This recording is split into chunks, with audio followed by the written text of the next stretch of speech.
Avertissement sur le contenu. Cette vidéo montre des images réelles de l'attentat, provenant de téléphones portables et de caméras de vidéosurveillance. Cette vidéo contient également des descriptions explicites de blessures graves et mortelles. En juin 2025, en Syrie, un terroriste armé d'un fusil et d'explosifs a pris d'assaut l'église Saint-Élie de Damas.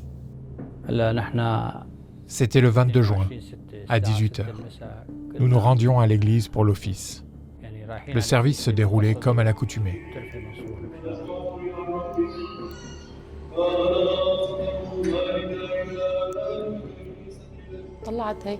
Je suis entrée et j'ai rejoint mon mari, déjà assis avec nos 5 enfants. Quelques instants plus tard, mon fils Ibrahim s'est levé. Il tenait une bougie et se dirigeait vers l'autel de l'église. Sur l'instant, j'étais contente de le voir. Mais dès qu'il est arrivé à l'autel, les tirs ont commencé.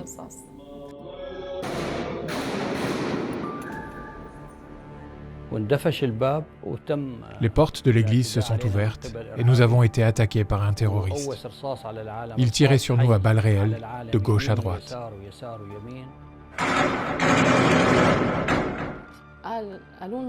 Gérios, mon beau-frère, a crié à tous de se mettre à l'abri. Je me suis accroupie entre 2 bancs. Boutros, mon frère, s'est jeté sur le terroriste et l'a plaqué au sol. Gérios, mon deuxième frère, a tenté de le maîtriser avec d'autres personnes.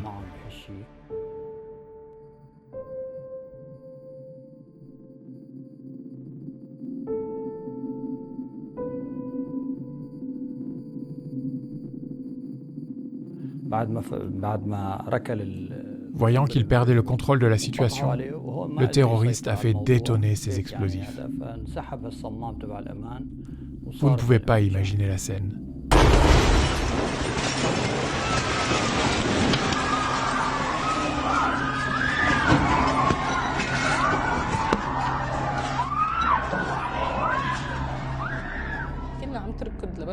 Tout le monde fuyait l'église.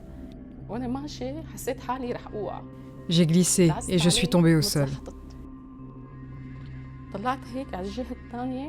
J'ai levé la tête et là, j'ai vu le torse détaché de Gérios.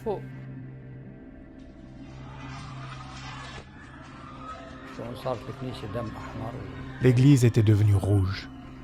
L'artère fémorale de ma cuisse a été touchée. Il n'y avait personne pour nous aider.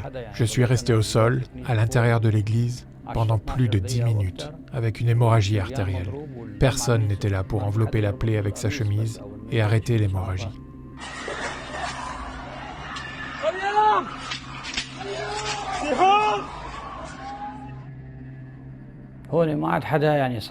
Mais je n'ai pas fait attention à mon état, parce que je pensais à mes enfants et à ma femme.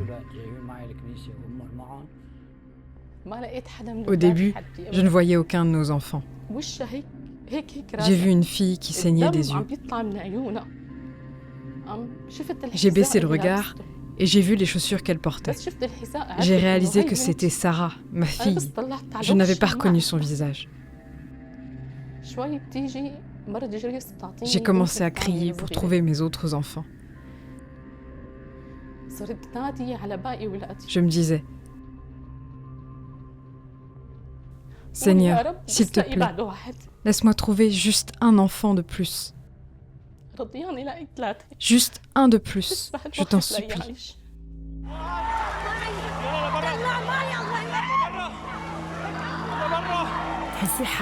C'était comme dans un film. Ça n'avait pas l'air réel. Je n'arrivais pas à comprendre ce qu'il se passait autour de moi. En 10 minutes, tout a basculé. Mais il fallait que je retrouve mon père.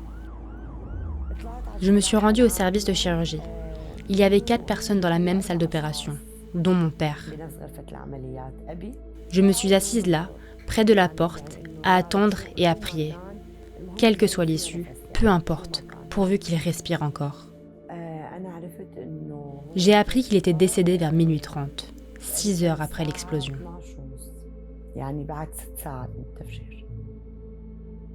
L'attentat a coûté la vie à 25 personnes, dont 22 chrétiens. Parmi eux, le père de Jenny et 7 membres de la famille d'Elias. Elias, Hanan et leurs 5 enfants ont quant à eux survécu au bombardement.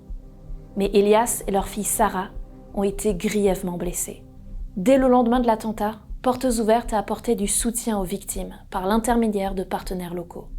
L'attentat, bien qu'il soit revendiqué par les membres du groupe djihadiste Saraya Ansar al-Sunna, fondé après la chute du régime de Bachar al-Assad, est attribué par les autorités syriennes au groupe État islamique.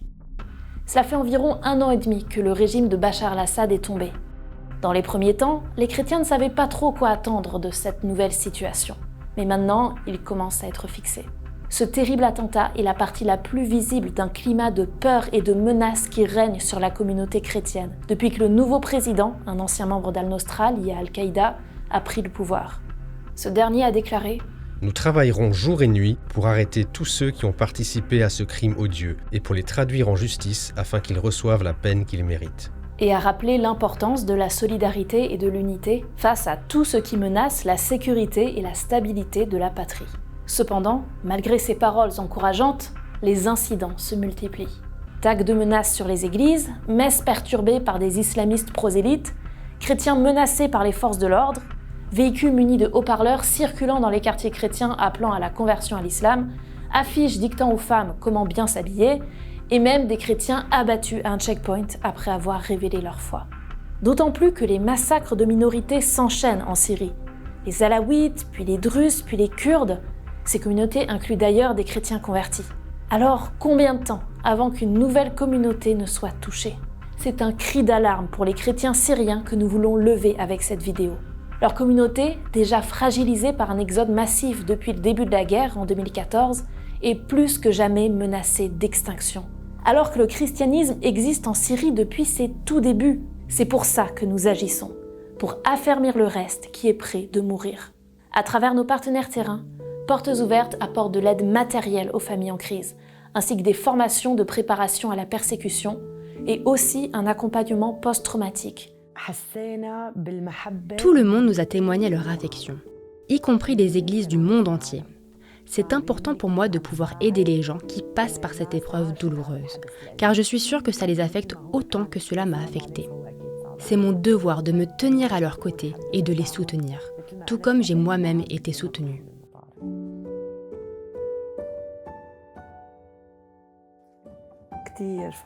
Mon père nous manque énormément. La maison est sombre sans lui. Mais je suis réconfortée, car dans le Seigneur, nous avons l'espérance de la résurrection. Nous avons foi que la mort n'est pas la fin.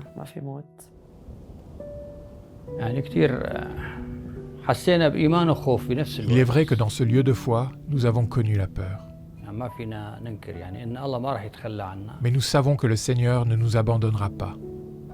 C'est pour le Seigneur que nous vivons et c'est aussi pour lui que nous mourrons. D'une manière ou d'une autre, nous appartenons au Seigneur. Nous n'aimons pas la vengeance. Nous continuons d'aller à l'église, même si la peur est toujours présente. Malgré la crainte, nous y allons quand même.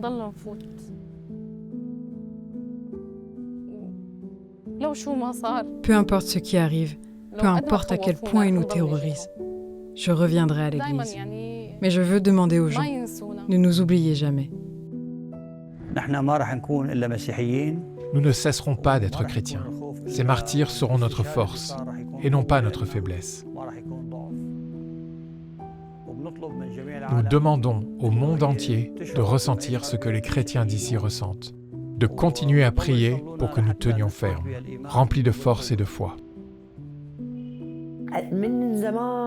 On a toujours tenté de persécuter l'Église et de l'éliminer. Les chrétiens sont persécutés tout autour du monde. Mais le Seigneur est à nos côtés.